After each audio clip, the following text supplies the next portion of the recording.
ప్రస్తుతం ఆంధ్రప్రదేశ్లో చూస్తుంటే అంటే అటు కూటమి ఒకవైపు జగన్మోహన్ రెడ్డి ఒకవైపు అంటూ వాళ్ళు ఎలక్షన్ ప్రచారంలో పాల్గొంటున్నారు. ప్రస్తుత పరిస్థితులు ఎలా ఉన్నాయి అక్కడ చూస్తుంటే మీరు?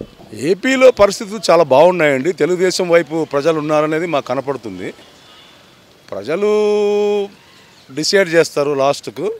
కానీ అందరూ ఏదో పొత్తులు పెట్టుకోవడం వల్ల అలా జరిగింది ఇలా జరిగింది అనుకోవడం చాలా తప్పు. ప్రజలు డిసైడ్ అయిపోయారు తెలుగుదేశానికి ఓటు వేయాలని.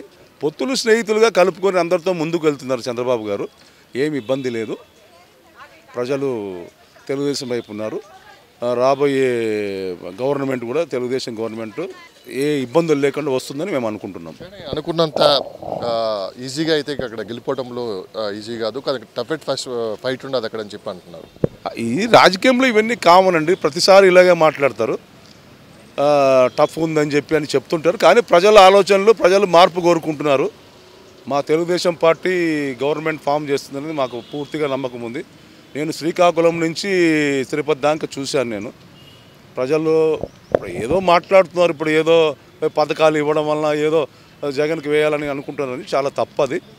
ప్రజలు డిసైడ్ అయిపోయారు, మార్పు కోరుకుంటున్నారు. ప్రజలు ఏపీ క్యాపిటల్ ఉండాలని అనుకుంటున్నారు, క్యాపిటల్ రావాలనుకుంటున్నారు, తెలుగుదేశానికి ఓటు వేయాలనుకుంటారు. విషయం స్పష్టంగా చెప్పండి. నిన్న కేసీఆర్ గారు ఒక టీవీ ఛానల్ ఇచ్చిన ఇంటర్వ్యూలో మళ్ళీ అక్కడ జగనే వస్తున్నారని చెప్పి కూడా ఆయన కొన్ని వ్యాఖ్యలు చేయడం కూడా జరిగింది. దీన్ని ఏ ఉద్దేశంతో అంటే 2014లో కూడా ఇలానే జగన్మోహన్ రెడ్డి రాబోతున్నారని చెప్పి కూడా ఆయన చెప్పడం, కొన్ని పరిస్థితులు తారుమారవటం, ఈసారి కూడా ఖచ్చితంగా ఈసారి జగనే వస్తారని చెప్పి అంటారు. ఎంతవరకు ఇది మనం తీసుకోవాలి? కేసీఆర్ గారు ఆయనకి ఏది నచ్చితే అది మాట్లాడతారు. ఏది అవసరానికి ఏ మాటలైనా మాట్లాడతారు. ఆయన చెప్పడం వల్ల ప్రజలు ఓటు వేయడం అనేది, వైసీపీకి వేయడం అనేది చాలా తప్పది. ప్రజలు తెలుగుదేశం వేయాలని నిర్ణయం తీసుకున్నారు. ప్రజలు అవతల భగవంతుడు కృప మా తెలుగుదేశము ప్రభుత్వము వస్తుందని మేము మనసారా కోరుకుంటున్నాము. పొత్తుల్ని ఎంతవరకు స్వీకరిస్తున్నారు అంటే సామాన్య ప్రజలు అనుకుంటే? పొత్తులది ఏముండండి, స్నేహితులుగా కలుపుకున్నారు. ప్రజలు డిసైడ్ అయిపోయారు తెలుగుదేశానికి ఓటు వేయాలని. పొత్తులతో స్నేహితంతో ముందుకు వెళ్తున్నారు.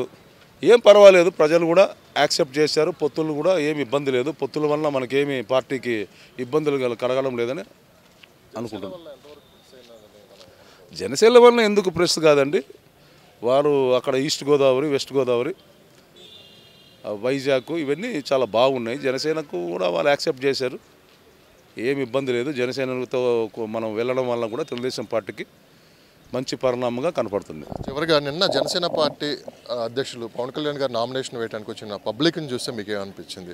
పిఠాపురంలో ఏం పర్వాలేదండి, మంచి పబ్లిక్ వచ్చారు, మంచి యాక్సెప్ట్ చేశారు పవన్ కళ్యాణ్ గారిని. పిఠాపురంలో ప్రజలు తెలుగుదేశం పార్టీకి బ్రహ్మరథం పడుతున్నారు. పైకి అందరు చెబుతున్నారు ఏదో పథకాల వల్ల రాదేమని చెప్పి, ఇవన్నీ తప్పుడు మాటలు. పోయినసారి కూడా అలాగే చెప్పారు. కాబట్టి మేము అనుకుంటాం ఈసారి తెలుగుదేశం వస్తుందని చెప్పి ఘంటాపదంగా చెప్తున్నాను నేను. ఈ పొలిటికల్ సిస్టంలో ఈ కామన్ అండి. ఎప్పుడు కూడా రాజకీయంలో ఎలక్షన్స్ దగ్గరికి పడే కొద్దీ ఇలాంటి అనుమానాలు కలగజేస్తుంటారు. దీని గురించి భయపడాల్సిన పని లేదు. ప్రజలు అందరికీ తెలుసు, మీకు కూడా అందరికీ తెలుసు, మీ మీడియా వాళ్ళకు అందరికీ తెలుసు. ప్రజలు డిసైడ్ అయిపోయారు. ఇంకా ఏం భయపడాల్సిన పని లేదు. ఏదో దీనివల్ల ఇలా జరుగుతుంది, ఈ మార్పుల వల్ల ఇలా జరుగుతుంది అని చెప్పి అంటుంటారు. ఇవన్నీ కామన్ థింగ్స్. ఎన్ని సీట్లు వస్తాయనుకుంటున్నారు మీరు? ఎంత ఆల్రెడీ నేను చెప్పాను మా పార్టీ వాళ్ళకు, నేను ఒక ఇంటర్వ్యూ కూడా ఇచ్చాను. 125 నుంచి 135 అనుకుంటున్నాను. పొరపాటు ఏమి జరిగినా కానీ ఎన్ని పొరపాట్లు జరిగినా కానీ మాకు 100 నుంచి 105 సీట్లు మేము గవర్నమెంట్ ఫామ్ చేస్తాం. సార్, మరి కొద్ది రోజుల్లోనే ఏపీలో అసెంబ్లీ ఎన్నికలు, పార్లమెంట్ ఎలక్షన్ కూడా జరుగుతున్నాయి. అదేవిధంగా తెలంగాణలో కూడా పార్లమెంట్ ఎలక్షన్ జరగబోతున్నాయి. అయితే నిన్న కేసీఆర్ గారు చేసిన వ్యాఖ్యలు అయితే కొంత జగన్మోహన్ రెడ్డి గారికి అనుకూలంగా ఆయన మాట్లాడడం కూడా జరిగింది. వాస్తవంగా ఆంధ్రప్రదేశ్లో ఇప్పుడున్న సినారియో ప్రకారం ఏం జరుగుతుందండి? మీరు ఏం చెప్తారు? ఎవరొచ్చి అధికారం చేపట్టబోతున్నారు? మై పర్సనల్ ఒపీనియన్, ఆయన వచ్చే ఛాన్సెస్ ఉన్నాయి probably. But combined opposition fight చేస్తున్నారు. జనం మీద ఆధారం పడుతుంది. కేసీఆర్ చెప్పగానే ఏమవదు, ఇట్ వోంట్ ఎఫెక్ట్. ఆయన చేశాడు, కొన్ని చేయలేదు. బట్ ప్రజలు sometimes they are not happy. So మనం చెప్పలేం ఎవరు వస్తారో. ప్రతిపక్షాలు అనే మాట ఏంటంటే అభివృద్ధి అండ్ పథకాలు రెండు కళ లాంటివి. అది అలాంటిది అభివృద్ధిని వదిలేసి కేవలం ఈ పథకాల రూపంలో ప్రజలను మభ్యపెట్టారని చెప్పి కూడా అంటున్నారు. ఖచ్చితంగా ప్రజలైతే మార్పు కోరుకుంటున్నారు. ఈసారి కూటమి అధికారంలో రాబోతుందని చెప్పి కూడా అది అటు పెద్ద ఎత్తున చర్చ కూడా నడుస్తుంది. మరోపక్క సర్వేలు కూడా రేపు కూటమికి అనుకూలంగా ఇస్తున్నాయి. దీన్ని ఏమంటారు? You're correct. ఛాన్సెస్ అయితే ఉన్నాయండి ఆపోజిషన్కి, ఎందుకంటే కంబైన్డ్ ఆపోజిషన్ కాబట్టి ఛాన్సెస్ అయితే ఉన్నాయి. మీరు చెప్పినట్టు ఆయన పథకాల మీద కాన్సన్ట్రేట్ చేశారు, డెవలప్మెంట్ ఏం లేదు, ఇండస్ట్రీస్ ఏం రాలేదు. సో ఒక పర్టికులర్ సెక్టర్ ఆఫ్ ది సొసైటీని కాన్సన్ట్రేట్ చేసి వాళ్ళకి పథకాలు ఇచ్చి అదే ఆయన కోర్ ఓట్ బ్యాంక్లో చూసుకున్నాడు ఆయన. Otherwise it's difficult. One combined opposition వస్తే కొంచెం డిఫికల్ట్ నిజంగా వర్క్ అవుతే.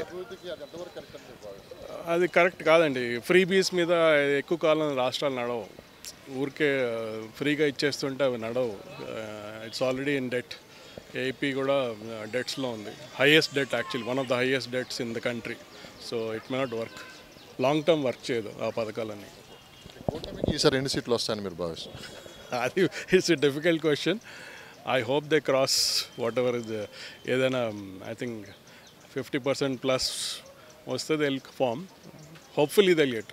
జనసేన అధినేత పవన్ కళ్యాణ్ గారు నేను నామినేషన్ కోసం పబ్లిక్ని చూస్తే ఈసారి ఖచ్చితంగా కూటమి అధికారంలో రాబోతుందని చెప్పి కూడా వినిపిస్తున్నమాట. జనసేన కంటే ప్రాబబ్లీ తెలుగుదేశానికి ఎక్కువ ఛాన్సెస్ ఉండుంటాయి. 3 కలిపి ఉన్నాయి కాబట్టి మేజర్ షేర్ తెలుగుదేశానికి వస్తాయి ఆబ్వియస్లీ. ఎందుకంటే వాళ్ళకి క్యాడర్ కూడా మంచి ఎప్పటి నుంచో ఉన్నారు కాబట్టి వాళ్ళకి రావచ్చు. జనసేన రావచ్చు. I don't know how much వాళ్ళ పొత్తు అనేది కొంత మైనస్ అని చెప్పి బయట కొంత పబ్లిక్లో వినిపిస్తున్న మాట, ఎంతవరకు దాన్ని మనం నమ్మొచ్చు?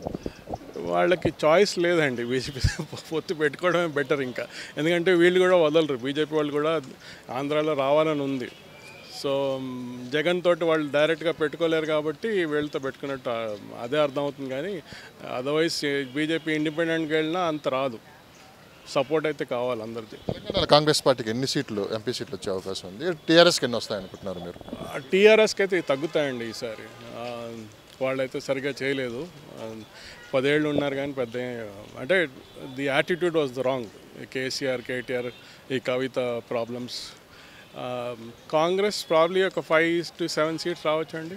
బీజేపీకి ఎక్కువ ఛాన్సెస్ ఉన్నాయి ఇంకా ఎక్కువ రావడానికి. పర్సనల్ ఒపీనియన్ అని మీరు అన్నారు. ఫైనల్గా ఆంధ్రప్రదేశ్లో ఈసారి ఏ గవర్నమెంట్ ఫామ్ చేయబోతుందంటే ఏం చెప్తారు? అది కష్టం అండి చెప్పడం. 50-50 ఛాన్సెస్. మోస్ట్ ప్రాబ్లీ జనం అయితే ఈసారి చేంజ్ అనుకుంటున్నారు. బట్ జనంలో లాస్ట్ మూమెంట్లో ఏమవుతుందో మనకు తెలియదు కదా. I can't predict. Thank you very much.